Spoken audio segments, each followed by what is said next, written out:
Welcome to The Real Review, sponsored by Parametric and Lazy Ape Studios, where you get some of the latest happenings, real thoughts, and perspectives in the world of film and television.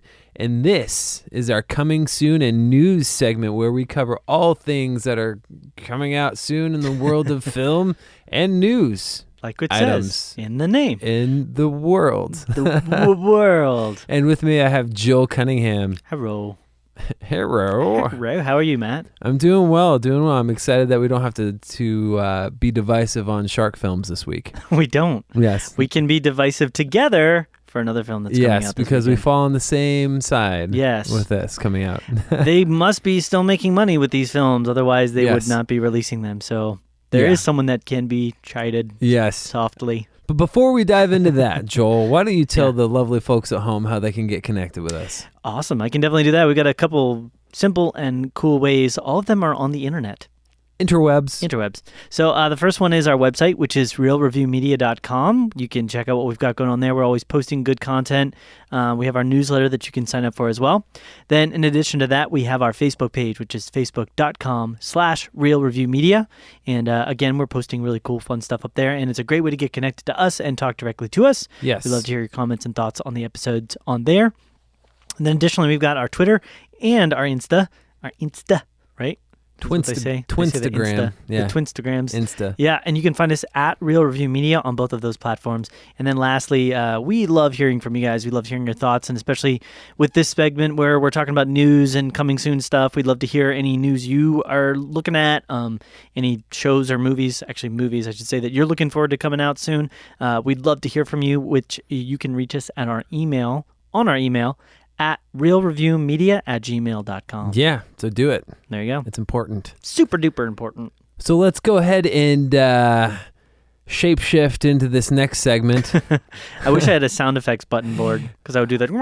I will say that is probably one of Michael Bay's, his sound engineers are pretty legit. Amazing. He actually does really good sound design in his films, yeah. So, and explosions. So we're talking about this. We're only talking about one. This is the biggest and the main release coming out this weekend, and we're talking about Transformers: The Last Night, and this is the 5th installment in the Transformers series. So humans and Transformers are at war. Optimus Prime is gone.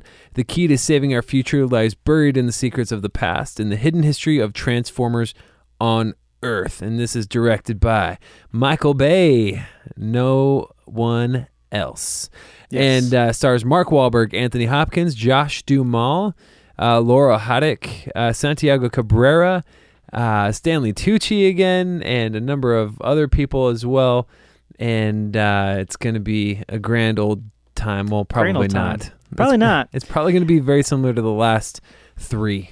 There's a couple things immediately beyond Michael Bay that tell me this isn't going to be what's that amazing of a film. Well, the writing credits, if you look at that writing credits section on IMDb, you've got 8 people that are attached, story and screenplay by. I mean, I think actually it looks like 7 people realistically that all have writing credits for this sucker here. So it's kind of do you really need that many people to write a story about this? So what happened with this, and I know this from just news in the last couple of years, is after the 4th Transformers, they wanted to rebrand, and so they got this really cool writers room together of a bunch of really cool people writing story. Yeah. And then what happened, I think it just all fell apart because they probably came up with all this really cool stuff. They're going to have this big universe of Transformers stuff. And then Michael Bay was like, okay, I'm going to come do the 5th film now. And I think he was just like, you know what? I know you guys are doing this really sweet writer's room. I'm just going to do what I want to do. Yeah. And just do a bunch of really silly things. The funny thing about these movies as well is that if you're looking for just a silly, turn your brain off action romp, they're usually good for that. But the last couple ones have been so boring and tedious to me. It's I didn't realize that Michael Bay could do boring. He's never been, in the past, his films have been stupid and ridiculous and over the top, but it's never been boring. But it's they've been almost playing it safe with the last couple ones, and they've just been going in very obvious kind of bland directions with stuff. So I feel like they're trying to be too serious. Yeah. He's trying to be way too serious. He's not a serious director, in my opinion. Michael Bay is not at all. I will say I thought 13 Hours was probably one of his best movies since The Rock. Yeah. I would say The Rock is probably my favorite by him, to be honest. But so yeah, I mean, what more can you say? It's a Mark Wahlberg film. I mean, it's gonna be kind of. He said it's his last one. By the way, yeah. Say hi to your mother for me. Say hi to your mother for me. Yeah. Which he has a daughter in this one, so he can tell her to say hi to your mother for me. Yeah. So you got Anthony Hopkins. It's the funny thing about you got attractive girl lead number 5 at this point. The trailer was hilarious to me because it's like they literally are like going through time and showing like they're like, here are the Knights of the Round Table, here's the Nazis explosion. It's like an explosion happening with the Knights of the Round Table, and then an explosion happening with Nazis, and an explosion happening with like World War I or it's like every time period there's like an explosion, and then it's like they're trying to rewrite the history of what they set up in the first Transformers, where they were aliens. They're coming down from Cybertron. Yeah. And then over the last several films, it's like, oh no, we've been here the whole time. Like they've been here since the beginning. Yeah. And it's a little silly too. Like you said, they're showing all the time elements where there's Transformers have been here and helped people through all the wars. Yeah. So, I mean, as far as my excitement for this goes, I'm not super duper excited, but it's kind of the only film that's coming out as far as like major wide releases, which is interesting. You would have thought maybe one of the studios would have held back a release that happened this last weekend, because we had 4 big-ish releases going on. I feel like All Eyes on Me would have been actually better this weekend, because then you would have had like kind of a biopic drama. Or counter-program against the ridiculous over-the-top action romp, which is what this is going to be. Yeah. But, I don't know. Well, Michael Bay, he does visuals like no one else, I feel like. You know, like he's really fantastic when it comes to production design. Agreed. The production design are great. Special effects usually are rock solid. Yeah. It's sometimes really hard to tell what's going on in a lot of his action scenes as of recent. They do have a great, you have Jonathan Sela is the director of photography. He's the same guy that did cinematography for John Wick. Yeah. So, I mean, he can do really good cinematography. Yeah, I feel like he'd be the type of guy when, you think of John Wick, how you have those really cool extended one-take scenes. And they've done it in Transformers before where they follow like Bumblebee or Optimus fighting somebody and the camera just kind of tracks around, even though it's a CG element that they plan out the camera tracking around and that it's going to be a really epic one-take fight scene. And so I mean that's something to look forward to, but for the most part, these movies are very tedious at this point. Yeah, it's kind of stretching out. I mean, they must be I'm thinking they make most of their monies on these in foreign markets. Oh yeah, absolutely. Absolutely. That's got to be where they're raking it all in. Yep. But here in the American market, it's kind of like, really? Another one? Yeah. So, that's all I got. So on a scale, maybe 1 to 10, excitement levels like at a 3, 3.5? I go 3 also. Cool. Yeah, it's kind of around the same area. But so I wanted to keep kind of on the same topic as we jump into our news segment, because we're going to be talking about Transformers as well. Again, I guess I should say. Yes. And this new piece of news actually is about that same writer's room. They come up with some other ideas that we're talking about with Transformers. One of them is having a standalone Bumblebee film.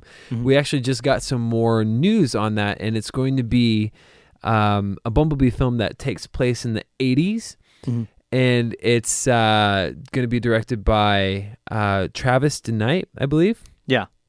And he's cool. He's one of the showrunners and producers on Daredevil, so we'll see how that goes. But the one thing that they're saying, and this is interesting if they can go this route, is they're going to get it back to kind of the story of the first Transformers, which is like about a boy in his car, or about a girl and his and her car. Yeah. Because I think Haley Steinfeld's supposed to be the lead in it. Okay. And it's going to be kind of like the Iron Giant, which the Iron Giant was pretty solid movie. Yeah. It's an underrated. Yeah, absolutely. Film for sure. Underrated classic. It's gotten a lot more attention in recent years, like with the I don't know, with the growth and the expansion of geek culture and nerd fandom. Like, it's gotten a lot more respect than it probably should have or didn't. That it needed to when it came out. And it did. Yeah. So that's pretty cool. If they go that route, I think it has some potential. I think the biggest plus that we can all just kind of agree on here is if Michael Bay is not attached to this to direct. Yes. I think we have some promise in it actually being a true departure from what we've seen from the last 4 films. Right, which will be a healthy thing. I love the idea of going towards an Iron Giant kind of story, which again was what made the first one not amazing, but a good film. Yeah. Because the first one is pretty good. I would actually say I actually enjoyed the first one. Me too. Because it was about, the kind of relationship dynamics there. It wasn't so serious too. It wasn't all. It wasn't all like doom and robot gloom. heaven, right, and stuff going on. And I remember seeing the it end twice. of the world. And I saw it twice in the theaters. I was like, "This is awesome!" Yeah. I was like, "Well, first of all, obviously the visuals were unbelievable at the time. They're still pretty good. There's some times where they're not as good as they are now. Right. But for the most part, I remember being like, "Wow, that looks like a real Transformer standing there." Yeah. So, It'll be interesting, and it'll be interesting to see them how they treat this without that style of Michael Bay, which is so famous. It's like the low angles and the slow-mo and the speed ramps and like everything blowing up. It'll be good to see somebody else sort of their take on this. A total of 42 jets launching from an aircraft carrier. Yeah, there's always some sort of like whip pan overhead shot of like something flying by and like from the ground up, like a person going, oh, like, look at that. There's so many Michael Bayisms at this point. We can make a whole podcast just on Michael Bayisms. Yeah. It's crazy. But yeah, anyways, that gives me a little bit of hope. I'm excited to see if they actually truly take that as a true departure from everything else, which I hope they do. But what's the next bit of news, Joel? Yeah, so this is one I wanted to talk about because I just thought it was really cool. And there's been some talks about this, and I think some of it's already pretty well known, but they did officially begin production of Godzilla 2. Yep. So the follow-up to the Godzilla 1 movie that came out just a little while ago, which was such a good King of Monsters. Yes. And so it's Godzilla King of Monsters, and they've released officially, and I don't know how official this was before, but they do have an official list now of the other monsters. I don't want to say baddies at this point because we don't really know what role all of them are going to play. Like one in particular, I think we know. But there's 3 main. The reason I'll explain why I'm saying that, but there's Rodan, Mothra, and then Ghidorah. Yeah. And so those are the 3 main guys. And Ghidorah's kind of always been a bad person. Mm-hmm. Like they were always bad, and they were like one of the chief bad guys. Like they were. I'm not super into like Godzilla lore and the whole story of it, but I do know some of it. I know enough. Mothra was kind of always this good bad character. Like the funny thing about the Godzilla series is that Godzilla's kind of a good bad guy. He's like an anti-hero. You know what I mean? He protects people at times, but at other times he kind of just goes around destroying everything. So he's kind of good, he's kind of bad, mostly bad, but a lot of times they just use him as a means to destroy a worse bad. Sure. Is kind of how he functions. But then in addition to that, there's other characters that there's kind of lore around them, like a weird, like especially with Mothra, there was like, a weird Mothra lore, but they function as bad characters when they're first introduced, but then they eventually come to like side with Godzilla and sort of be on his side. Mothra is like a great example of that. And then I think Rodan as well at some point kind of makes the switch and sort of helps with some different stuff with Godzilla. They're like always like enemies, but they're kind of like frenemies in a way at times too. Okay. So it's just interesting. I don't know if you have any thoughts. What's your excitement? It's crazy that they're going from what was basically like one antagonistic character in the first film to like what's now 3 potential antagonistic characters. Right. Well, there's kind of like 2 in the first film. Yeah, they're of the same make. I guess is what I would say. It's same like make and model. Yeah, it's like they're both Toyotas. They might be a different, like. But there's truck 2. But there's 2 Toyotas. Yeah, it's true. Yeah. So one might be like a Camry, and the other one's like a Corolla. A Corolla. Yeah. But anyway, weird metaphors. But I'm definitely not steeped in as much Godzilla canon as you are, Joel. Yes, I'm a master Godzilla fan. Yeah, master lover. I do actually have. I'm going to admit this on podcast. A about 3 foot tall Godzilla statue that I purchased at San Diego Comic-Con one year because they were. I will explain why. They only sold a few of them. I think they only have 500 that they've ever made. When I bought it, it was reselling online for a ridiculous, like leaps and bounds reselling these things because Godzilla's a pretty famous guy. But I bought it. I thought it was so cool. I didn't sell it. So I still have it. I spent a little bit too much money on that. So I'm kind of a fan of Godzilla, but I'm also like, I couldn't say that like I've sat and I've watched every single Godzilla movie. I don't know all the different lores. I don't know all the different backstories. I'm more of a fan of just like the idea of Godzilla. Which is weird because I'm usually very anti like building of a universe. Yeah. But it felt like this one was accomplished in a very natural way. It was like they built on things as it was needed to be built Right. on, and as it didn't start it out with, we're going to build this gigantic Godzilla empire. And it's like, if you look at the actual production of the original, like the original Godzilla way back when, it's actually very interesting how the whole thing came into being. And I would definitely suggest our listeners check that out. Right, for sure. And I know we've talked about this before as well, but we are kind of in the same mind as on the 2014 Gareth Edwards take on Godzilla. We both liked it. I liked it a lot. Yeah, and it's a divisive a little bit. There's not a lot of people that thought it was like okay. There's people that just really didn't like it, and I sometimes I find myself in like groups of people where they're like, I hated that Godzilla movie, and I'm like, I liked it. I raise my hand kind of trepid, in the corner, like, hey, okay. There's elements that could have been improved on, and done better with, but I really, really liked it. I saw it a couple times in theaters actually. So the just Godzilla 2, I'm just really excited to see it, and with the promise of 3 monsters, I feel like we're gonna, first of all, attend to the gripe that a lot of people had where they didn't see a lot of Godzilla in the first movie, which I was okay with because I felt like it gave us that reserve to where there was that payoff at the end where I was fine with not seeing him so much. I think the big thing I heard a lot of people getting, I agree with that. It was also that like they would show him and you would expect this big fight was going to happen, right? And then they would cut away, right? And it was like you built up that there was going to be a fight and then it never happened. So that was people getting upset there. People are upset about that. I was okay with it, but I mean, you got a lot of monsters in this one coming up. I think we're going to see a lot more of them, obviously. Yeah, I'm more scared. I think this is cool. I'm excited for this. I'm more scared for the upcoming Godzilla vs. Kong.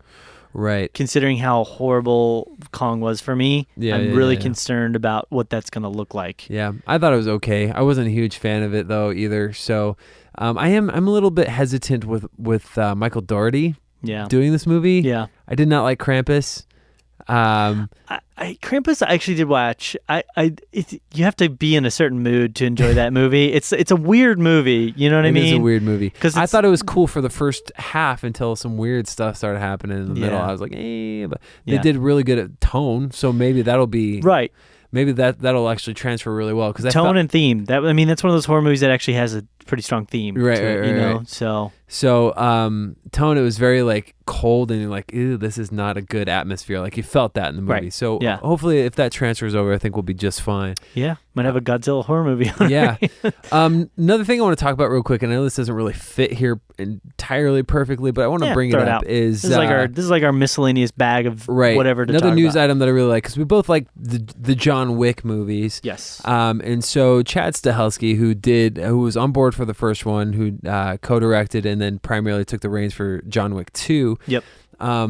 Is going to be on board producing for what's going to be called the Continental, which is going to be the television version of the John Wick universe, where it's not going to be focused on John Wick. It's going to be focused on a number of different assassins and kind of how they interact with each other throughout this universe. Yeah. And it's going to be done kind of in a gritty, realistic way that the movies are. Chad Stahelski was saying how he is kind of making it a mission to show people that you can do the same movie quality, whether that with the action choreography, the stunts of camera work, the one takes, those kinds of things, and to transfer that over into a television format, whether it be like a Netflix or an HBO or whoever picks it up, or whatever it may be, and actually do that same quality over the course of a television show. One of the biggest things that I've always heard, and we saw this even recently with Iron Fist, one of the biggest things that makes or breaks action set pieces and like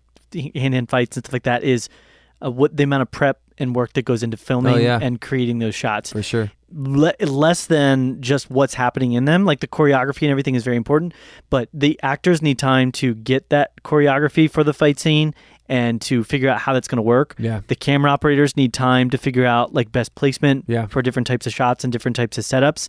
So if that can be there, if they have the budget to correctly allow for that time, that prep time to be made, I totally agree. I mean, that's one of the things you have with films.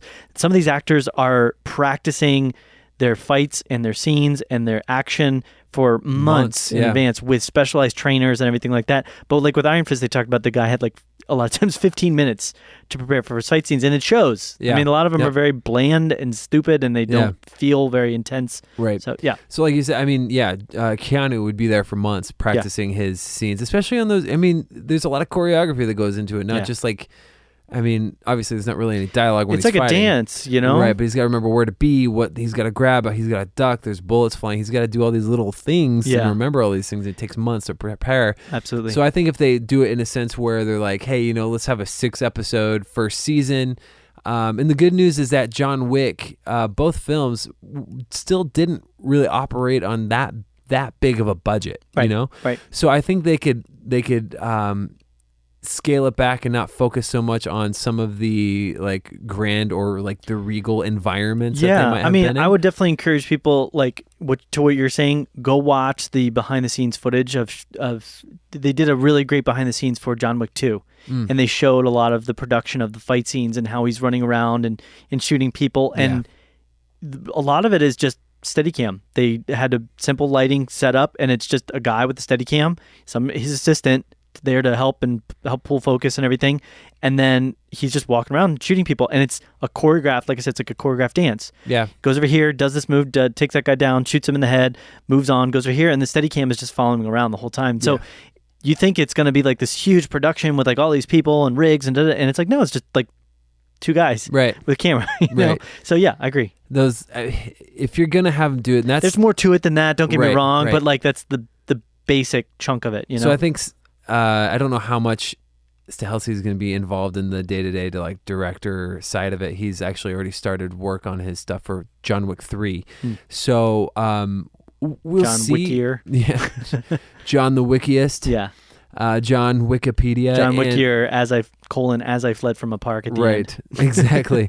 So they definitely have an arc they want to take this. I think if he's in the reins in some way, shape, or form, whether it's a show running, producing, or something like that, I think we're in good hands for it. I'm excited to see what they can do with it. Obviously, just keep the same tone. Yeah. And I think we'll be all right. But I'm hoping what they do is this next one it's John Wick 3, the Matrix reunion.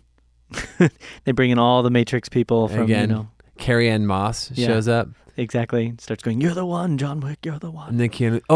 Another thing they said is that they got Morpheus. They might have in the show, the Continental, they might have like a brief cameo from Keanu, which he's a cool guy. I think he would actually do something like that. It's more and more likely. I mean, it happens now with film and television being kind of a lot more ubiquitous. People are not. It's same playing field. Yeah, almost, same playing field. So I mean, even with like Limitless, they had Brad Cooper, you know, in there. So we'll see. I'm excited. I think we talked about this. I don't love the fact that they're doing like these extended universe types things. Right. But I'm going to give it a chance. It's a trend, man. Everybody's doing it. Give it a chance. Yeah, everybody's doing it. Doesn't mean it's good. Yep. Doesn't mean I like it. Well, that's going to wrap it up for our episode of Coming Soon and News. But again, reach out to us. Let us know what you think of some of these things. And if you get a chance to check out Transformers, send us an email. Tell us what you thought about it. Yes, I'm seeing it tomorrow. Yeah, hey. Blah. Check it out. And email us, realreviewmedia@gmail.com. Find us on social media, facebook.com/realreviewmedia or Instagram and Twitter @realreviewmedia. And our website, realreviewmedia.com. And sign up for newsletter. You can connect to all the social medias from there. But other than that, you have anything else, Joel? Nope, I'm good. All right. Well, it's been real. It's been real.